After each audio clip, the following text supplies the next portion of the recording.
है सिलिकॉन। हाँ, ये बात तो अच्छी है, बिल्कुल, और ऐसी है, राइट?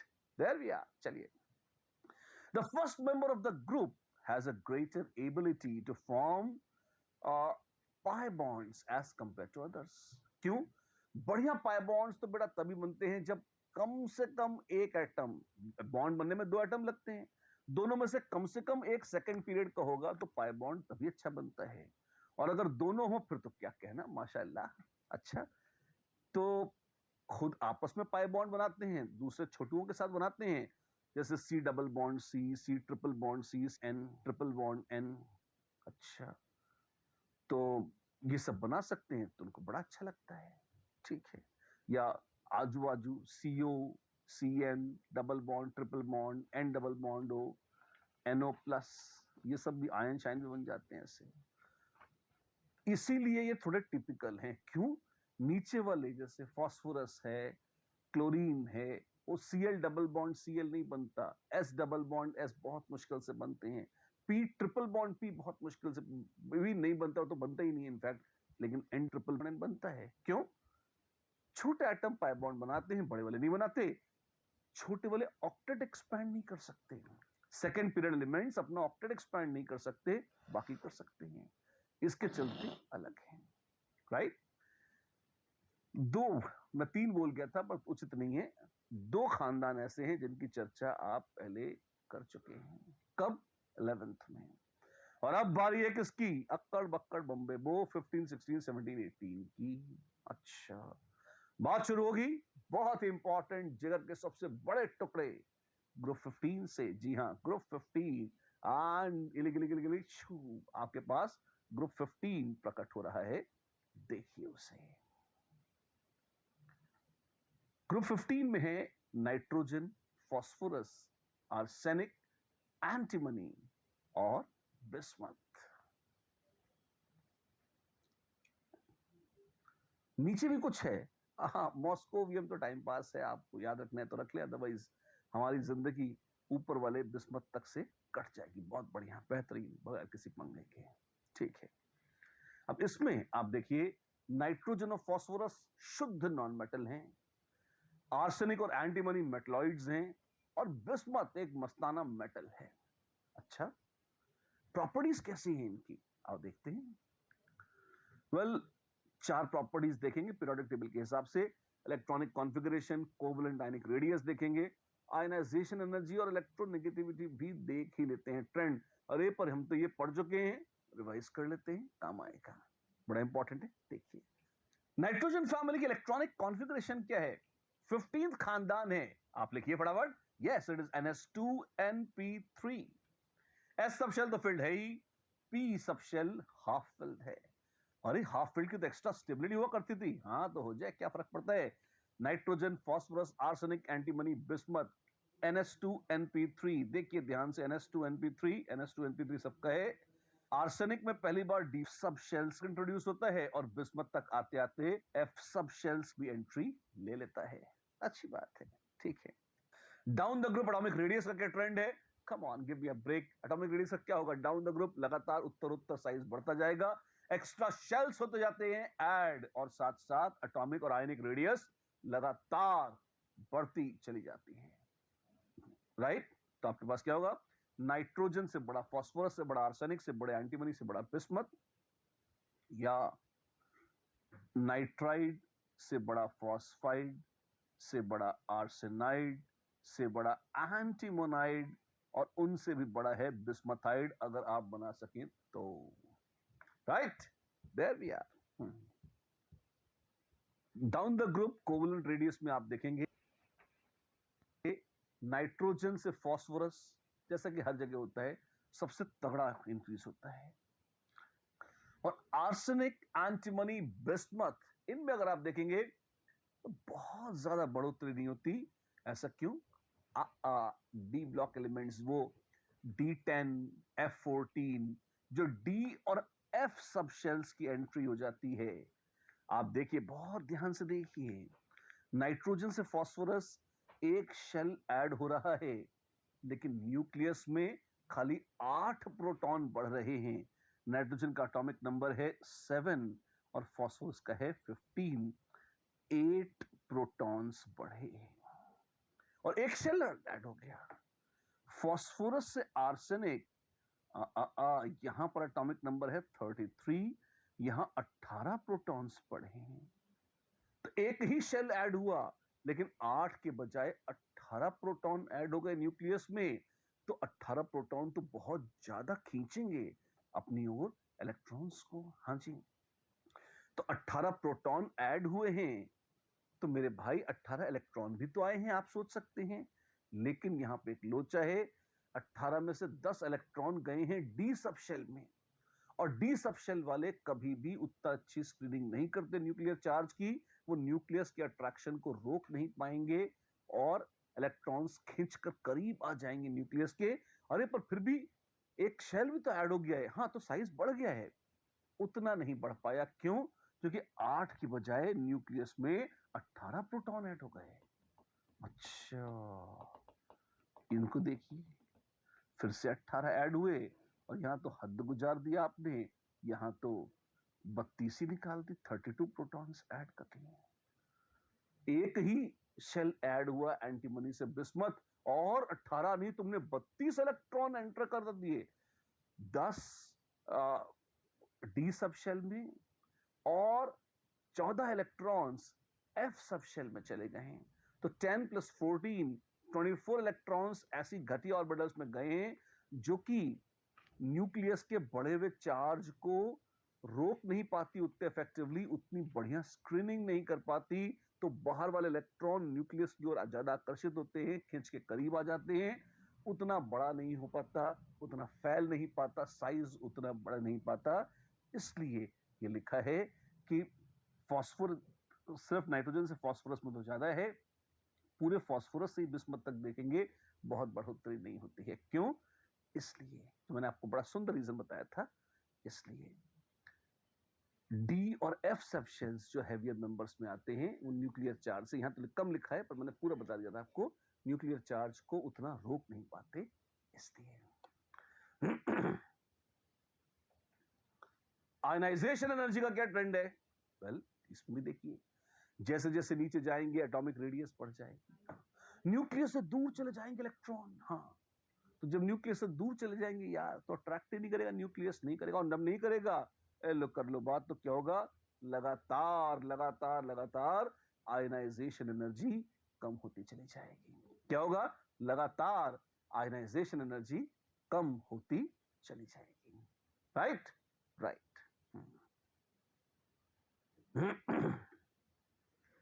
टिपिकली अगर आप देखें, ग्रुप 15 एलिमेंट्स की आयनाइजेशन एनर्जी 14 से भी ज्यादा होती है और 16 से भी ज्यादा होती है। क्या बात कर रहे हैं आप? जी हाँ, क्यों?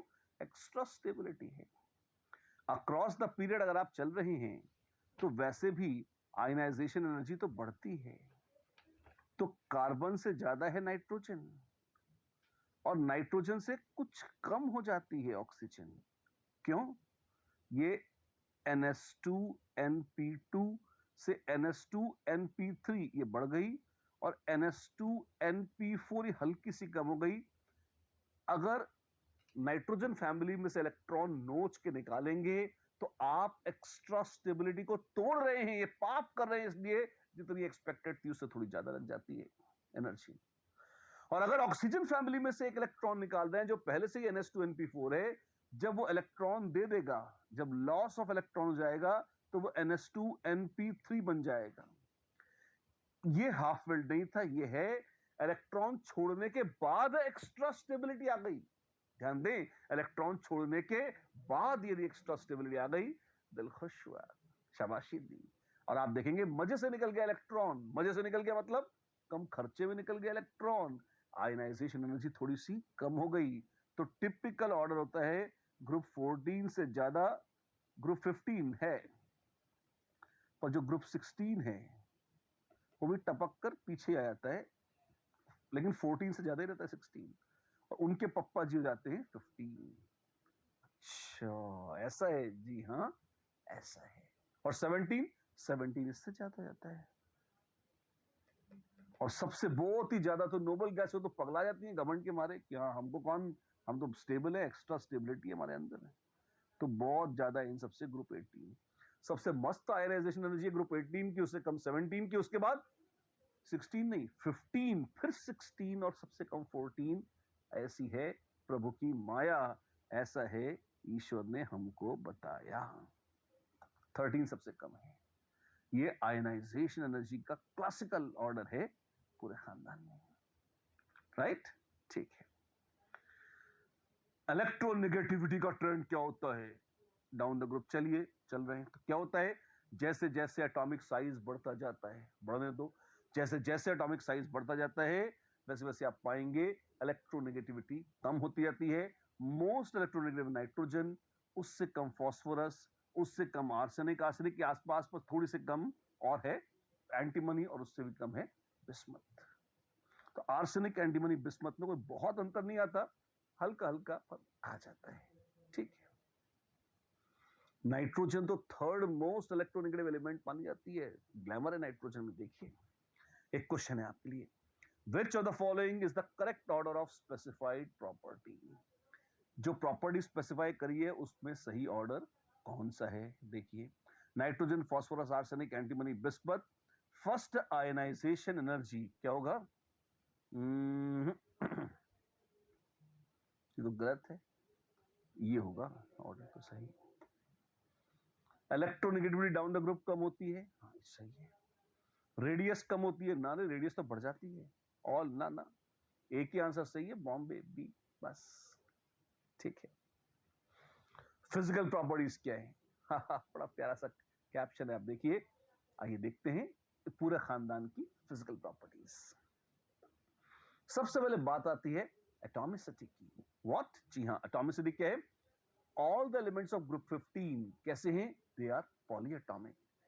मतलब मोनोएटॉमिक तो वैसे भी नोबल गैसों के अलावा कोई होता नहीं है, एक से ज्यादा एटम तो हर एक में होते हैं। कितने होते हैं?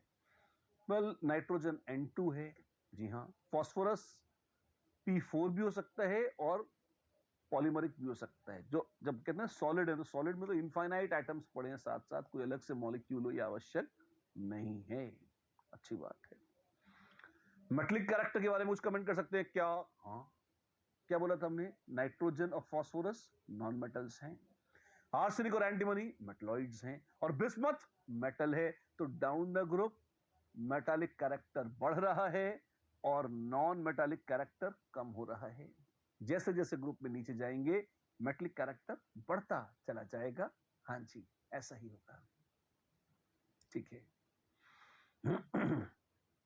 बॉइलिंग पॉइंट्स के बारे में कुछ कमेंट कर सकते हैं क्या? बिल्कुल कर सकते हैं। जैसे जैसे आप डाउन द ग्रुप जाएंगे, नाइट्रोजन से फास्फोरस से आर्सेनिक से एंटीमनी से बिस्मथ भारी होते जाएंगे एटम्स। मोलर मास बढ़ जाने से उड़ना मुश्किल हो जाएगा। नाइट्रोजन तो गैस होती है बेचारी रूम टेम्परेचर पर भी, बाकी सारे सॉलिड्स होते हैं, और बॉइलिंग पॉइंट भी लगातार बढ़ते चले जाते हैं, ठीक है। ऐसा ही सही। मेल्टिंग पॉइंट बड़ा स्ट्रेंज है। क्यों? नाइट्रोजन से फास्फोरस से आर्सेनिक मेल्टिंग पॉइंट बढ़ता है, क्या बात कर रहे हो? जी हाँ। और आर्सेनिक से एंटीमनी से बिस्मथ मेल्टिंग पॉइंट कम हो जाता है, ऐसा है बिल्कुल। क्यों? एक लिमिट से ज्यादा बड़ा होता है एटम तो कोवलेंट बॉन्ड वीक बन जाते हैं। आर्सेनिक छोटा एटम है, छोटे बॉन्ड बनाएगा, स्ट्रांग होंगे। एंटीमनी बड़े बनाएगा, बिस्मथ बड़े बनाएगा तो वीक हो जाएंगे। अरे पर ये तो मेटलॉइड्स से थोड़ा बहुत मेटलिक कैरेक्टर भी है। मेटलिक बॉन्डिंग भी, एटम बड़ा होता जाएगा तो कोवलेंट बॉन्ड हो या मेटलिक बॉन्डिंग हो, दोनों वीक होते जाएंगे। इसके चलते आर्सेनिक से एंटीमनी से बिस्मथ मेटलिक पॉइंट कम होता है। क्यों? कोवलेंट या metallic bond becomes weaker due to bigger size। अच्छा, और नाइट्रोजन और फास्फोरस से आर्सेनिक अब आप पूछ सकते हैं कि नाइट्रोजन और फास्फोरस में तो और भी छोटे बॉन्ड होंगे। ये नॉन मेटल्स हैं। नाइट्रोजन N2 होती है, और एक N2 और दूसरी N2 के बीच में कोई बॉन्ड नहीं होता, सिर्फ वॉन्डरवॉल्स फोर्सेस होते हैं जिनको बड़े मजे से तोड़ा जा सकता है। फास्फोरस P4 होता है, और एक P4 और दूसरे P4 के बीच में भी कोवलेंट बॉन्ड नहीं होता, इनको भी मजे से दूर किया जा सकता है, इस वजह से इनके मेल्टिंग पॉइंट्स कम हो जाते हैं। नाइट्रोजन और फास्फोरस में फास्फोरस बड़ा है और भारी है, 2 की बजाय 4 एटम है, इसलिए फास्फोरस का भी मेल्टिंग पॉइंट, नाइट्रोजन तो ज्यादा हुआ, आर्सेनिक तो पॉलीमरिक है, बहुत ज्यादा हो गया। ऐसे बड़ा प्यारा ट्रेंड है, बड़ा खूबसूरत है, और ये लॉजिक बहुत तगड़ा है, कहीं लिखा हुआ नहीं मिलेगा आपको, ध्यान से सुनिए मेरी बात। राइट, एलोट्रोपी की बात, नाइट्रोजन एलोट्रोप्स शो नहीं करती, ऑल्दो कुछ लोग ऐसे हैं, कुछ वैज्ञानिक ऐसे हैं जो एटॉमिक नाइट्रोजन को एक एलोट्रोप मान लेते हैं, 2000 डिग्री सेल्सियस में बनती है वो, तो अदरवाइज कायदे में तो कुछ नहीं होता। फास्फोरस, आर्सेनिक, एंटीमनी, बिस्मथ, सब के सब एलोट्रोप्स दिखाते हैं, एक ही पदार्थ अलग अलग रूपों में दृष्टिगोचर होता है। हाँ हाँ, क्या फास्फोरस जैसे red phosphorus, white phosphorus, black phosphorus अलग अलग रूपों में होता है, तो फास्फोरस ही, ये एलोट्रोप्स हैं किसके, फास्फोरस के। एक क्वेश्चन हो जाए इसी बात पे, क्यों नहीं। The melting point of group 15 elements, melting point का क्या होता है, पहले बढ़ता है फिर कम होता है, first increases and then decreases, इतनी सारी बात करी है अभी, ठीक है। नाइट्रोजन की तो कुछ अजीब सी प्रॉपर्टी है ना, हो सकती है, क्या है, आइए देखते हैं। Let's take a look at the anomalous properties of nitrogen. Nitrogen differs from the rest of members of group, क्यों, बोल तो दिया रे, स्मॉल साइज होता है, इलेक्ट्रोनेगेटिविटी ज्यादा होती है, आयनाइजेशन एनर्जी ज्यादा होती है, ऑक्टेट एक्सपैंड नहीं कर सकती, पाई बॉन्ड्स बना सकती है, right, D orbitals, empty D orbital नहीं होते तो ऑक्टेट एक्सपैंड नहीं कर सकती, फिर छोटा एटम है तो पाई बॉन्ड अच्छा बना सकता है, तो इस वजह से नाइट्रोजन थोड़ा अलग है पूरे खानदान से, बॉन्डिंग को लेकर, नंबर ऑफ बॉन्ड्स जो बनाए उनको लेकर, इन सब मामलों में, ठीक है। क्या नाइट्रोजन कैटिनेट करती है, N N N N N जैसे कार्बन कार्बन कार्बन ना, नाइट्रोजन के अगर एन एन बॉन्ड बनाएंगे तो बहुत ही अनस्टेबल है, हाइड्रोजीन में होता है एन एन बॉन्ड, हाइड्रोजीन एक मस्त एक्सप्लोजिव है जो रॉकेट फ्यूल के तौर पे काम में आती है, भयंकर रिएक्टिविटी है, क्यों, बड़ा वीक बॉन्ड होता है, मजे से टूट जाता है।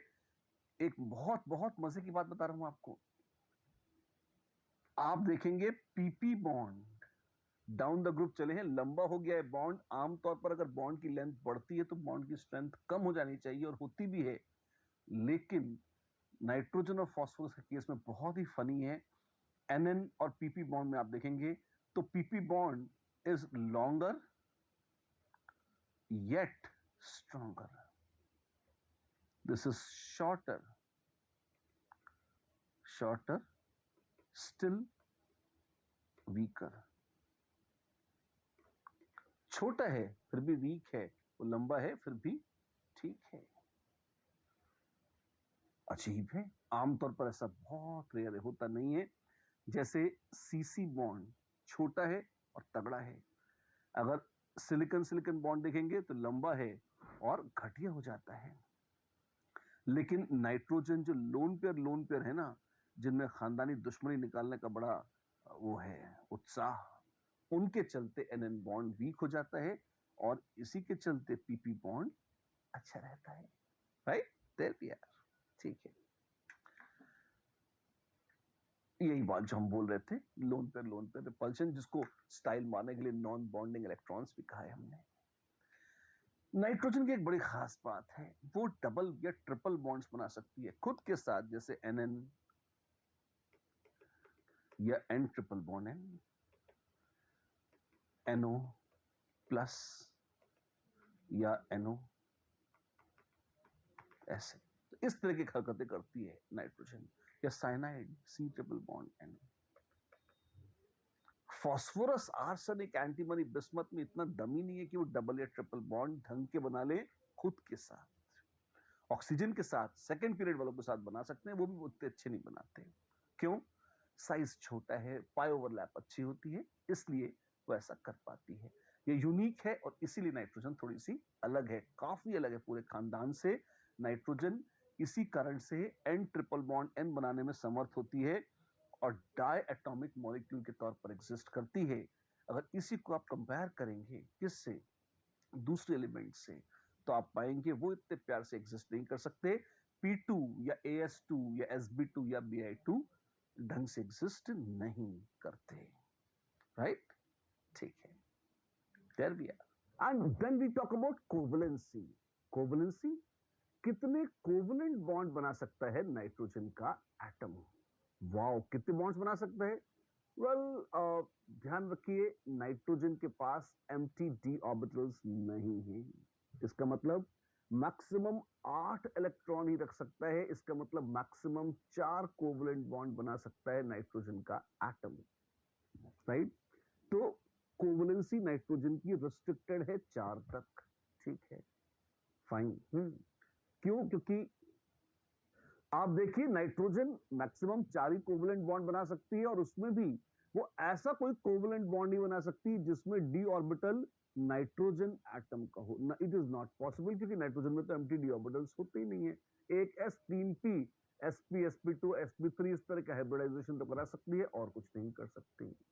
लेकिन यदि नाइट्रोजन के स्थान पर भारी भरकम मोटे ताजे फास्फोरस, आर्सेनिक, एंटीमनी, बिस्मथ हो, तो वो डी पाई पी पाई बॉन्ड बना सकते हैं, जिसमें डी ऑर्बिटल ग्रुप 15 वालों का हो, और पी ऑर्बिटल किसी की नाइट्रोजन, फास्फोरस या दूसरे किसी एटम की, नाइट्रोजन या ऑक्सीजन या कार्बन, इस तरह के एटम्स की शायद संभव थी। जैसे देखिए, P double bond O, P double bond C, इस तरह के ड्रामे संभव हैं, हाँ हैं, हो रहे हैं, दिख रहे हैं, ठीक है।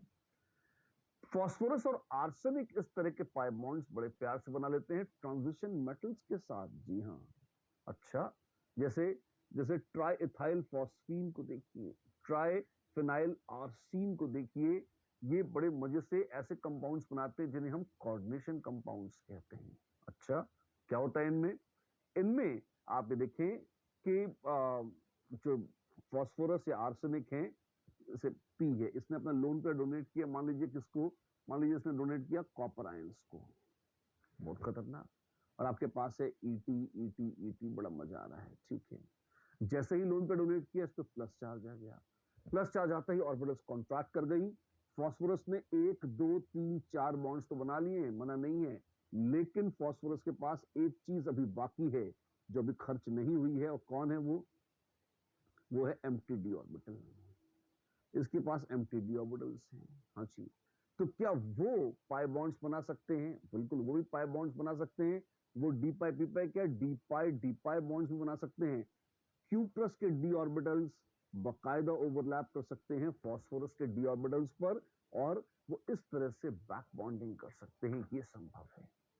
बैक बॉन्डिंग वो तो हमने बॉन्डिंग में पढ़ी है, हाँ एग्जैक्टली। अब आप देखिए, डीपाई बैक बॉन्डिंग, जिसमें D orbital, fully filled D orbital transition metals के हैं, और एम्प्टी डी ऑर्बिटल्स ये ट्रांजिशन मेटल के डी ऑर्बिटल्स हैं, और ये डी ऑर्बिटल्स फास्फोरस या आर्सेनिक एटम के हैं, और ये आपस में इस तरह से बॉन्डिंग कर सकते हैं, पाई बॉन्ड बना सकते हैं, ये संभव हो जाता है। ऑब्वियस सी बात है, ऐसी चीज नाइट्रोजन के लिए तो कल्पनातीत है, संभव ही नहीं है, ठीक है, फाइन। एक क्वेश्चन हो जाए, बिल्कुल।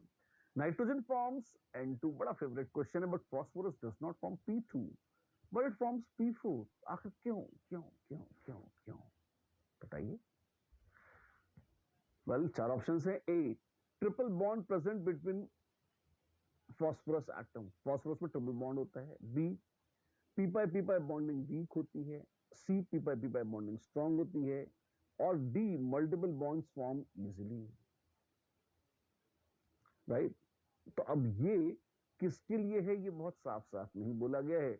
Nitrogen forms N2 but phosphorus does not form P2 because triple bond is weak in P2, strong in P2 by P atoms. ये ऐसा होना चाहिए, राइट? अब करिए इससे, क्या होगा आंसर? हाँ बिल्कुल ऑब्वियस है, पाई बॉन्ड्स बहुत घटिया हैं। जैसे N ट्रिपल बॉन्ड N बना था, ऐसे ही आप P ट्रिपल बॉन्ड P नहीं बना सकते, ये बहुत वीक होता है। इसी की बजाय अगर आपके पास ये PP और ये PP है, कितने घटिया, यहां तो इनका बॉन्ड टूट जाएगा। ये बॉन्ड टूटा और ये आपस में ऐसे जुड़ गए, और बॉन्ड टूटे और ये आपस में ऐसे जुड़ गए। ये क्या किया, टेट्राहेड्रॉन बना लेते हैं P4 में, अरे बाबा ऐसे, जी हाँ ये ऐसे बना लेते हैं, गजब है बिल्कुल। तो आप देखो इतना षड्यंत्र से P4 बना है, ये P4 बना है इतने चालाकी से बना है, इसमें सिर्फ सिंगल बॉन्ड्स हैं, सिग्मा बॉन्ड्स हैं, इसमें कोई पाई बॉन्ड है ही नहीं। अच्छा पाई बॉन्ड ही नहीं है ना, कोई पाई बॉन्ड नहीं है, क्यों? They don't like pi bonds, इसलिए, because P pi bonding is weak. The correct answer is Bombay B. ठीक है, which of the following is are the incorrect statements, झूठ क्या है पकड़िए, इनकरेक्ट चुनने हैं, ध्यान दीजिएगा। A, the valence shell electronic configuration of group 15 is ns2np4, झूठ है, ns2np3 होती है, false. Ionisation enthalpy increases down the group, झूठ है, आयनाइज साइज बढ़ता है, आयनाइजेशन एनर्जी घट जाती है। All the elements in group 15 are polyatomic, ये तो सच है, पॉली मोनोएटॉमिक तो सिर्फ नोबल गैस से होती है और कोई नहीं होता। Metallic character decreases down the group, ना मेटलिक कैरेक्टर बढ़ता है यार, क्यों? नाइट्रोजन से फास्फोरस से आर्सेनिक से एंटीमनी से बिस्मथ, बिस्मथ तो मेटल है, आर्सेनिक एंटीमनी मेटलॉइड्स हैं, तो मेटलिक कैरेक्टर बढ़ रहा है इमीडिएटली। इनकरेक्ट चुनने थे ए बी डी, आबाद, yes A B D, all three are the correct answers, there we are. चलो ये थी केमिकल फिजिकल प्रॉपर्टीज, तो बात हो जाए केमिकल प्रॉपर्टीज की। जी हाँ, बात हो जाती है केमिकल प्रॉपर्टीज की। केमिकल प्रॉपर्टीज में क्या क्या पढ़ने वाले हैं हम? ऑक्सीडेशन स्टेट्स की चर्चा करेंगे, केमिकल रिएक्टिविटी के ट्रेंड्स ट्रेस करने की कोशिश करेंगे हम। अच्छा, और हाइड्रोजन, ऑक्सीजन, हैलोजेंस, दूसरे मेटल्स, इन सब के साथ एक एक करके रिएक्टिविटी देखेंगे, किसकी? पूरी नाइट्रोजन के खानदान की। शुरुआत करें? बिल्कुल। सबसे पहले ऑक्सीडेशन स्टेट्स और उसके ट्रेंड्स। कौन कौन सी कॉमन ऑक्सीडेशन स्टेट हैं? आगे बढ़े इसके पहले आपको याद दिला दूं, जीरो तो हर एक की संभव है ही, जीरो का वरदान तो ईश्वर ने, प्रभु ने हर एक को दिया ही है। उसके अलावा कौन सी संभव है? जीरो हम ये डिफॉल्ट है, इसको तो हम रोकेंगे ही नहीं। -3, सब -3 हो सकते हैं। जी हाँ, nitrogen, phosphorus, arsenic, antimony, bismuth, all of them, some of them love it, some of them hate it, but they can't avoid it, है ना। हमेशा -3 तो संभव हो ही जाती है, +3 भी होती है और +5 भी होती है। क्या बात कर रहे हो? जी हाँ, नाइट्रोजन, फास्फोरस, आर्सेनिक, एंटीमनी और बिस्मथ। नाइट्रोजन, फास्फोरस, अगर ऐसे देखेंगे तो आप एक मिनट, ऐसे ऐसे नहीं, ऐसे लिखते हैं, नाइट्रोजन, फास्फोरस, आर्सेनिक, एंटीमनी और बिस्मथ। हाईएस्ट +5, जी हाँ, सारे हो सकते हैं बिल्कुल। +3 सारे हो सकते हैं बिल्कुल, और -3 भी सारे हो सकते हैं बिल्कुल साहब, -3 भी सारे हो सकते हैं। आर्सेनिक, एंटीमनी और बिस्मथ का तो कलेजा ठंडा हो गया, उन्होंने कहा बहुत हो गया, +3, +5, -3, इससे ज्यादा बात नहीं होती यहाँ पे। फास्फोरस के अरमान बाकी हैं, उसने कहा नहीं नहीं, हम तो +1 भी बनाएंगे। ये क्या अनकॉमन स्टेट, एक बदतमीजी से भरी हुई स्टेट फास्फोरस की है, फास्फोरस +1 में भी दिख जाता है। अच्छा, अब अक्सर दिख जाता है, मतलब इतना ज्यादा नहीं, इतने +5 या +3 पर दिखता है, मतलब ऐसे बहुत रेयर नहीं है। नाइट्रोजन तो बहुत बदमाश है, वो +5 से लेकर -3 तक, क्योंकि ऑर्गेनिक कंपाउंड्स में आती है, मर्जी पड़े जो अंटशंट स्टेट दिखा देती है, मतलब +4, +2, +1, 0, -1, -2, -3, -1/3, -2/7, कुछ भी अनशंट स्टेट नहीं कहेंगे, क्योंकि ऑर्गेनिक अमीन्स में तो मर्जी पड़े जो स्टेट बन जाती है। अच्छा, तो नाइट्रोजन का कोई भरोसा नहीं है, कुछ भी कर लेती है। फास्फोरस +3, +5 और -3 के अलावा +1 में भी पसंद करता है रहना। आर्सेनिक, एंटीमनी और बिस्मथ बड़े मासूम हैं, ये एकदम कॉमन स्टेट्स में रहते हैं, किसमें? +5, +3 और -3 में, और खुश हैं उसमें। इनकी स्टेबिलिटी का कोई ट्रेंड है? हाँ, सबसे पहले -3 का देखिए। -3 नाइट्रोजन तो बड़ी कंफर्टेबल है, क्योंकि मोस्ट इलेक्ट्रोनेगेटिव है। डाउन द ग्रुप इलेक्ट्रोनेगेटिविटी घट जाती है, और डाउन द ग्रुप चलेंगे तो स्टेबिलिटी ऑफ -3 ऑक्सीडेशन स्टेट भी घट जाती है, मेटलिक कैरेक्टर बढ़ जाता है, और जैसे जैसे मोर मेटलिक होते जाते हैं, फिर माइनस चार्ज रखना माफिक नहीं आता। हम तो मेटल्स हैं, हम तो पॉजिटिव रखते हैं, ऐसा गुमान आ जाता है उनको। तो नाइट्रोजन बहुत खुश रहती है -3 में, जैसे अमोनिया या NH4+, इनमें -3 ऑक्सीडेशन नंबर है नाइट्रोजन का, and they are very very happy and less reactive versions. Phosphorus -3 में रहता है पर मजे से ऑक्सीडाइज हो जाता है क्योंकि वो उतना स्टेबल नहीं होता है। और बिस्मत नीचे आते आते तो बिस्मत तो एकदम इतना हाँफने लगता है -3 में कि वो तो मौका ढूंढ रहा होता है कि कब मौका मिले और तुरंत इलेक्ट्रॉनों को फेंकूं और जीरो में आ जाऊं। Bismuth hates -3। In fact, bismuth pretty much hates everything. That is besides the point, है ना। स्टेबिलिटी ऑफ +3 ऑक्सीडेशन स्टेट का क्या होगा? ये उल्टा है। -3 की स्टेबिलिटी डाउन द ग्रुप कम हो रही थी और +3 की स्टेबिलिटी डाउन द ग्रुप बढ़ जाती है। अगर आप देखें, आर्सेनिक +3 की बजाय बिस्मथ +3 ज्यादा स्टेबल है। क्यों? Bismuth 6th period element, it loves remaining in +3 second highest state. क्यों? Inert pair effect. Inert pair effect के चलते बिस्मथ को बड़ी खुशी होती है हाईएस्ट नहीं, सेकंड हाईएस्ट में रहने की, +3 में रहने की। अच्छी बात है। +5 का क्या होगा? +5 का बड़ा अनशंट मामला है जी।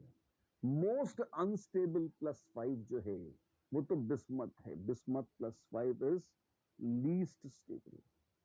अच्छा, इसके बाद फिर क्या होता है? मत पूछो, बता दो। नाइट्रोजन की +5 भी बड़ी अनस्टेबल है। नाइट्रिक एसिड वगैरह भयानक ऑक्सीडाइजिंग एजेंट है। इसके बाद मोस्ट स्टेबल +5 में होता है phosphorus. Very comfortable, very happy. उसके बाद होता है एंटीमनी, फिर होता है आर्सेनिक, फिर होती है नाइट्रोजन, फिर होता है बिस्मथ। ये बड़ा घिनौना आर्बिट्ररी ऑर्डर है। मैं गलत शब्द आपको बताना नहीं चाहता था तो मैंने आपको बता तो दिया। लोग अक्सर ये मान लेते हैं पर ये सही नहीं है। ये होता है ऑर्डर। ये क्यों है? ये है। ओह, ये इंपॉर्टेंट है? नहीं, खाली ये इंपॉर्टेंट है कि बिस्मथ +5 में बड़ा अनस्टेबल है, ये आपको ये याद रह जाए। और फास्फोरस +5 में बहुत स्टेबल है, बड़ा खुश है। जैसे जैसे आपके दांत दांत दांत स्टेबल ही तो होते हैं। दांत थोड़े खाने से पानी से रिएक्ट कर जाते हैं इतने आराम से। दांत क्या है? दांत है कैल्शियम फॉस्फेट, उसमें फास्फोरस +5 स्टेट में है। जी हाँ, खुश है। ऐसा थोड़ी है कि आपने एक बूंदी का लड्डू खाया और रिडॉक्स रिएक्शन हो गया, धमाका हो गया। क्यों? वो लड्डू ऑक्सीडाइज हो गया, दांत रिड्यूस हो गया। ऐसा कुछ थोड़ी होता है, कुछ नहीं होता। फास्फोरस स्टेबल है, खुश है +5। ठीक, तो आप देखें स्टेबिलिटी +5 की डिक्रीजेस नहीं, there is poor trend, jumpy trend है। सबसे मस्त है फास्फोरस +5 वाला और सबसे निकृष्ट है, सबसे अनस्टेबल है बिस्मथ +5 वाला। टॉप और बॉटम याद रह जाए तो ठीक है। आर्सेनिक एंटीमनी कूड़े हैं, इनका एक्सेप्शन इंपॉर्टेंट एग्जाम के पॉइंट ऑफ व्यू से नहीं है, पर अगर कोई ऐसे ट्रेंड लिख लिख के बोल रहा है तो अपने को करेक्शन करना पड़ जाएगा। तो आप इसको याद रखना चाहें, आपकी ऑप्शन है। भूल जाना चाहें तो कोई फर्क नहीं पड़ेगा, कोई इतनी माथा मुड़ी कराना नहीं आएगा आपको। नाइट्रोजन +5 अनस्टेबल होती है, ये एक्चुअली बहुत काम आता है। क्यों? नाइट्रोजन +5 का मतलब होता है नाइट्रिक एसिड HNO3, और HNO3 बेहतरीन ऑक्सीडाइजिंग एजेंट है। क्यों? क्योंकि +5 में अनस्टेबल है नाइट्रोजन। ये पता होना चाहिए। अच्छा, हमें तो पता लग गया, बस बहुत है। बिस्मथ +5 में ले देकर खाली BiF5 में रहता है। नहीं तो बिस्मथ +5 में जिसके साथ एनायन के साथ होता है ना, उस एनायन की धज्जियां उड़ा देता है, उसी को ऑक्सीडाइज करके खुद रिड्यूस हो जाता है और रिड्यूस होकर बिस्मथ चला जाता है किसमें? +3। तो आपस में ही कटायन एनायन ही ऑक्सीडेशन रिडक्शन करा लेते हैं। बिस्मथ इतना अनस्टेबल होता है +5 में, पर अगर वो रिड्यूस हो गया, खुद हो गया रिड्यूस, दूसरों को किया ऑक्सीडाइज, एनायन को ऑक्सीडाइज कर सकता है। लेकिन फ्लोराइड को ऑक्सीडाइज करने का दम खम किसी के पास नहीं है। फ्लोराइड पूरी दबंगई के साथ बैठ जाता है और BiF5 बना लेता है। बिस्मथ दूसरा कोई एनायन इस तरह से नहीं बनाता +5 में। ठीक है, और कौन कौन सी स्टेट होती है? नाइट्रोजन का तो कुछ भी हो जाता है। आप देखें, मैंने पहले भी कहा था -3 से +5 तक, जिसे मेरी याद है जब चाय चला है, बहुत कुछ चलता है। चार्ट है, देखो नाइट्रोजन के ऑक्साइड्स देखो पहले तो। N2O5 +5, NO2 या N2O4 +4, N2O3 +3, NO +2, N2O +1, N2 0, NH2OH में -1, हाइड्रोजीन में -2, HN3 में -1/3, अमोनियम में -3, बड़ी अंटशंट स्टेट्स, और ये इतनी एग्जाम्पल हैं, सारी दिए ये। और मजे लूटने हो तो ले बेटा पिरिडीन टाइप चीज ले लें।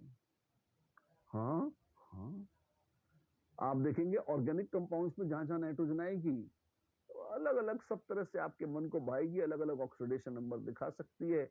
अमीन्स तो बहुत सारे हो सकते हैं, जी हाँ, तो ऑक्सीडेशन नंबर भी बहुत सारे हो सकते हैं, राइट, इस तरह से।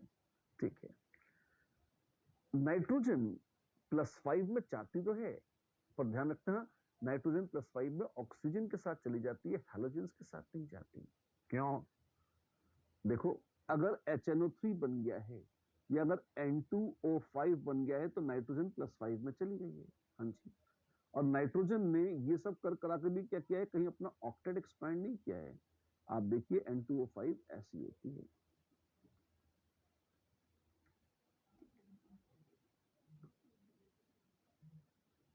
क्या कर रहे हो? स्ट्रक्चर बना रहा हूं बाबू N2O5 का, ऐसे। अच्छा, इसमें देखो कहीं डबल कहीं सिंगल बना के नाइट्रोजन ने ऑक्सीडेशन नंबर तो अपना +5 कर लिया, लेकिन ऑक्टेट एक्सपैंड नहीं हो रहा है नाइट्रोजन का कहीं भी N2O5, हो भी नहीं सकता। अब मान लो आपके पास NCl3 है, जैसे बड़ा अच्छा लगा देखकर है, आप अगर कोशिश करो कि NCl5 बन जाए, नहीं, NX5 अगर तुम बनाना चाहोगे तो ये तो बड़े विद्रोह की बात है। क्यों? क्योंकि तुमने नाइट्रोजन के 5-5 बॉन्ड बना दिए, यानी कि नाइट्रोजन का ऑक्टेट एक्सपैंड कर दिया, ये तो बिल्कुल गलत है। नाइट्रोजन के पास एम्प्टी डी ऑर्बिटल्स नहीं होते, इस वजह से वो NX5 कब भी नहीं बना सकती, लेकिन PX5 बनता है, AsX5 बनता है। फॉस्फोरस पेंटाहेलाइड्स, आर्सेनिक पेंटाहेलाइड्स, एंटीमनी पेंटाहेलाइड्स बन जाते हैं, नाइट्रोजन के नहीं बनते, क्योंकि नाइट्रोजन अपना ऑक्टेट एक्सपैंड नहीं कर पाते हैं। बस, जी हाँ, इतनी सी बात है। फॉस्फोरस फॉस्फोरस +1 भी दिखाता है, कभी कभी +4, और रेयर में +6 भी दिखा लेता है, अपन मना नहीं करेंगे, बट हाँ, इन सब में भी +1 की थोड़ी सी पॉपुलैरिटी ज्यादा है। कुछ ऊट पटांग ऑक्सी एसिड्स में ऐसी स्टेट्स भी दिखा देता है। ठीक है, अब एक रिएक्शन जो बड़े जिगर का टुकड़ा है, मोस्ट इंपॉर्टेंट रिएक्शन है, बिल्कुल चाहता हूं आप उसे देखें, और ये है क्लासिक डिस्प्रपोर्शनेशन रिएक्शन। क्या है ये? देखिए, नाइट्रोजन +1 से +4 तक किसी भी स्टेट्स में होंगी। क्या बोला, क्या बोला? नाइट्रोजन +1 से +4 तक किसी भी ऑक्सीडेशन स्टेट में हो, अगर एसिडिक सॉल्यूशन है तो नाइट्रोजन की टेंडेंसी है कि वो डिस्प्रपोर्शनेट कर जाती है। क्या बात कर रहे हो? जी हाँ, वो डिस्प्रपोर्शनेट कर जाती है। और जैसे एक बड़ा अच्छा एग्जांपल आप देखो, +3 में नाइट्रोजन थी, डिस्प्रपोर्शनेट कर गई, ऊपर गई तो गई +5 में, नीचे गई तो आ गई +2 में। अच्छा, ऐसा है, जी हाँ। और डिस्प्रपोर्शनेशन की टेंडेंसी ये 3 से 4 वालों की ज्यादा होती है। NO फिर भी जी जाती है, इतनी बुरी नहीं है, N2 भी जी जाती है ना, लेकिन +3 वालों को बड़ी हड़बड़ी रहती है कि बहुत डिस्प्रपोर्शनेट होंगे, मरेंगे अपन। मोस्ट इंपॉर्टेंट रिएक्शन है, इसको बिल्कुल ध्यान रखिए। +3 में डिस्प्रपोर्शनेट हो जाती है, ऊपर +5 और नीचे +2 में चली जाती है नाइट्रोजन। ये ध्यान ही रहना चाहिए कि आपके कब्जे में मोस्ट इंपॉर्टेंट रिएक्शन अवश्य होना चाहिए। ठीक है, फॉस्फोरस नहीं करता क्या डिस्प्रपोर्शनेट? बिल्कुल करता है। कहीं भी किसी भी बीच वाली स्टेट में हो, +3 हो, +1 हो, +2 हो, +4 हो, आप उसे गर्म कर दो, वो डिस्प्रपोर्शनेट कर जाएगा। जी हाँ, वो डिस्प्रपोर्शनेट कर जाएगा, और ऊपर जाएगा तो सीधे +5 में, और नीचे जाएगा तो एकदम तारे जमीन पर -3 में। अच्छा, जैसे मैं आपको दिखाता हूं, H3PO3 है, आप हीट करो, डिस्प्रपोर्शनेट करेगा, बनाएगा H3PO4, ऊपर जाएगा और नीचे जाएगा तो PH3। ऐसे ही H3PO2 है, हीट करो, ऊपर जाएगा तो H3PO4 और नीचे जाएगा तो फिर से PH3। तेरे की ऐसा करता है, वो करता है तो क्या करें हम, ठीक है, करने दो। अच्छा, ये होता है, बैलेंसिंग का फर्क पड़ेगा, प्रोडक्ट्स H3PO4 ऊपर और नीचे फॉस्फीन, सब में वही माला जपी जाएगी। ये तो बड़ा आसान है, जी हाँ। कौन से मीडियम में होता है? मर्जी पड़े जिस मीडियम में, एसिड हो, अल्कली हो, कुछ ना हो, सूखा पड़ा हो, तुम तो हीट कर दो, और उसने खट डिस्प्रोपोर्शनेट कर जाना है। ये भी बड़े इंपॉर्टेंट है, most most most important reaction है ये। अच्छा बढ़िया, ठीक है। आर्सेनिक एंटीमनी और बिस्मथ का क्या है? अब ये पड़े रहते हैं, ये कहते हैं हम डिकम्पोज विकम्पोज कर जाएंगे, ठीक है, डिस्प्रपोर्शनेट नहीं करेंगे, इतना अपने को खराब फीलिंग नहीं आ रही है।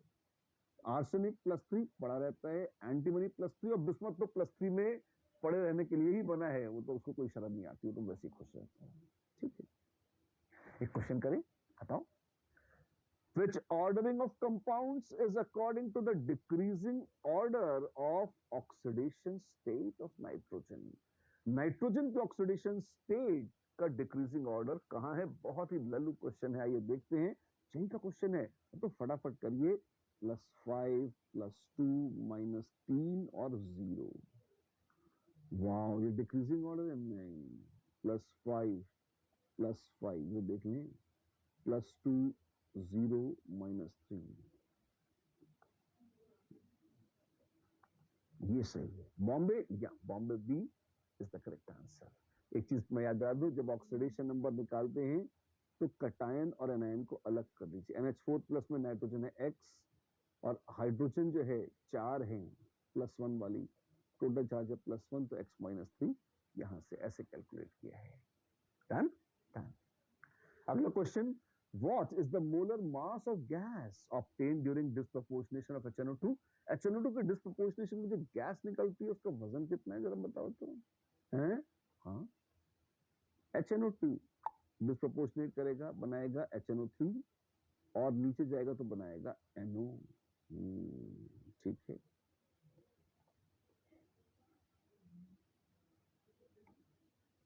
ऐसे बनाएगा NO। NO का मोलर मास कितना होता है?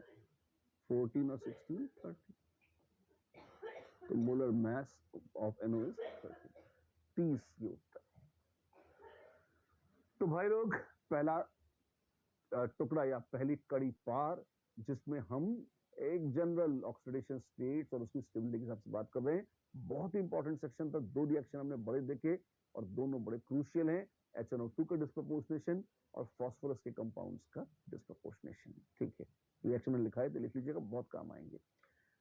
हाइड्रोजन के प्रति इनका क्या व्यवहार होता है? क्या ये हाइड्रोजन से रिएक्ट करते हैं? All the elements can form hydride of type EH3, but not directly by reacting with hydrogen। सीधे हाइड्रोजन के साथ रिएक्शन करा दो तो रिएक्शन होगा, ऐसा नहीं बोल रहे हैं। हाँ, किसी भी टोटके से, किसी भी तरीके से, किसी भी षड्यंत्र से यदि आप रिएक्शन करा ले जाएं तो कौन सा, वो देखेंगे कौन सा कराएंगे, लेकिन हम तो ये बता रहे हैं कि EH3 करके कंपाउंड एग्जिस्ट करते हैं ऐसे, बस। NH3, PH3, ASH3, SBH3, यहां तक कि BiH3 तक एग्जिस्ट करता है। क्या बात कर रहे हैं आप? सही बात कर रहा हूं मैं, बढ़िया है। तो जो हाइड्राइड्स हैं, इनकी प्रॉपर्टीज क्या है? 3-4 प्रॉपर्टीज भी सुन लीजिए, बड़े काम की है। सबसे पहले तो molar mass down the group बढ़ जाएगा यार, क्यों भारी होता जा रहा है तो बढ़ ही जाएगा, बोलने वाली बात नहीं है। थर्मल स्टेबिलिटी, ये थर्मल स्टेबिलिटी क्या चीज होती है? इसका मतलब अगर हीट करो और कोई चीज डिकम्पोज करने लग जाए तो हम कहेंगे वो थर्मली अनस्टेबल है। जितने ज्यादा टेम्परेचर तक वो जिंदा रह जाए, डिकम्पोज न करे, हम कहेंगे उसकी थर्मल स्टेबिलिटी उतनी ही ज्यादा है। और जैसे जैसे हम जाते हैं ऊपर से नीचे down the group, bond length बढ़ती चली जाती है। जैसे जैसे हम जाते हैं ऊपर से नीचे down the group, bond length बढ़ती चली जाती है।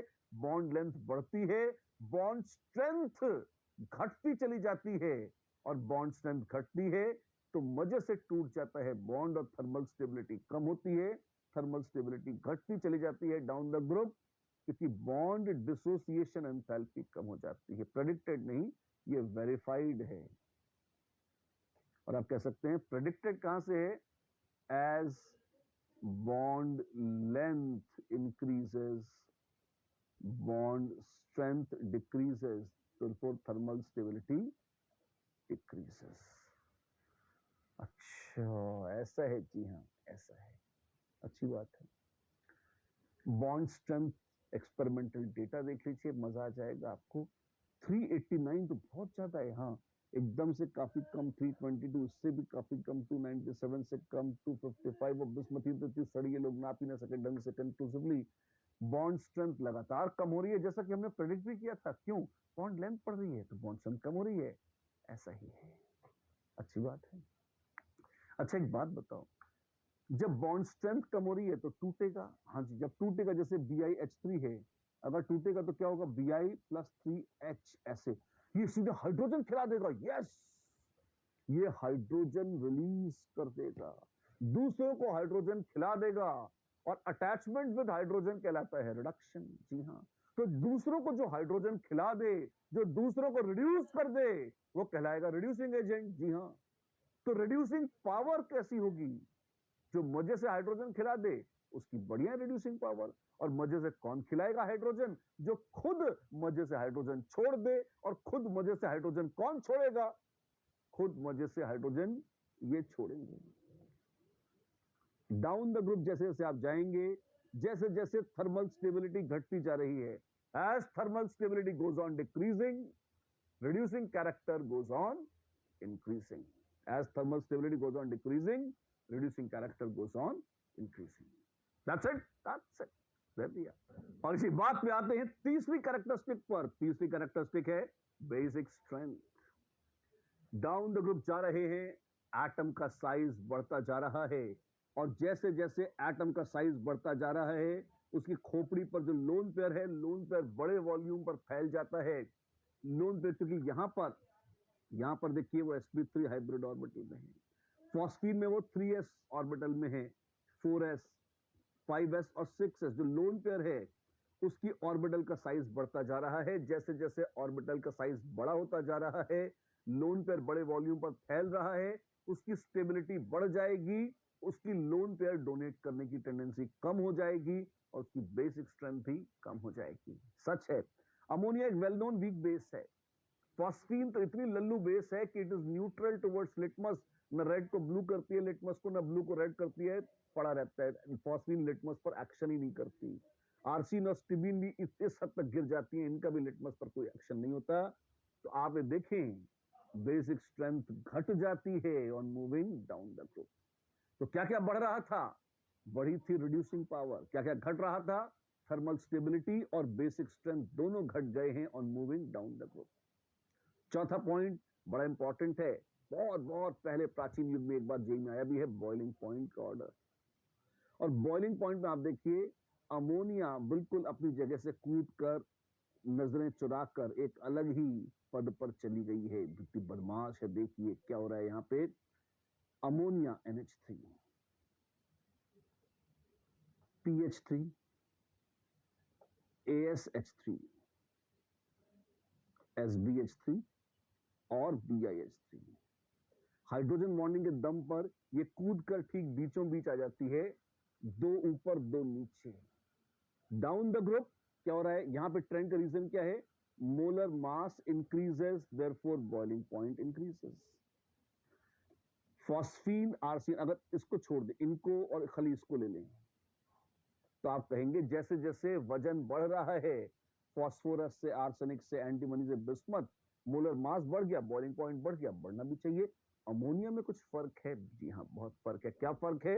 अमोनिया में आप देखें, जो खास बात है वो ये, हाइड्रोजन बॉन्डिंग करने में समर्थ है अमोनिया, जिसमें बाकी कोई समर्थ नहीं है। उस हाइड्रोजन बॉन्डिंग की दादागिरी के चलते ये अपना बॉइलिंग पॉइंट बढ़ा लेती है और बहुत हल्की है। तो SBH3 और BiH3 ऐसे भारी भरकम उससे कंपीट नहीं कर पाती, पर फॉस्फीन और आर्सिन को तो बीट कर देती है। ये लोकेशन थोड़ी सी याद ही रखने वाली बात है, ये पता ही होनी चाहिए आपको। ठीक है, ऐसे ही सही, राइट। तो बच्चे लोग, इसी के साथ आज की मुलाकात तो हम यहां रोकेंगे। हमने केमिकल प्रॉपर्टीज में भी दो बड़ी मजेदार केमिकल प्रॉपर्टीज स्टडी कर ली हैं। किसकी? नाइट्रोजन फैमिली की। कौन सी? एक हमने बात करी है ऑक्सीडेशन स्टेट्स की, और बहुत ही इंपॉर्टेंट उसके डिस्प्रपोर्शनेशन रिएक्शंस की। और दूसरी हमने बात करी है कैरेक्टरिस्टिक PH3 की।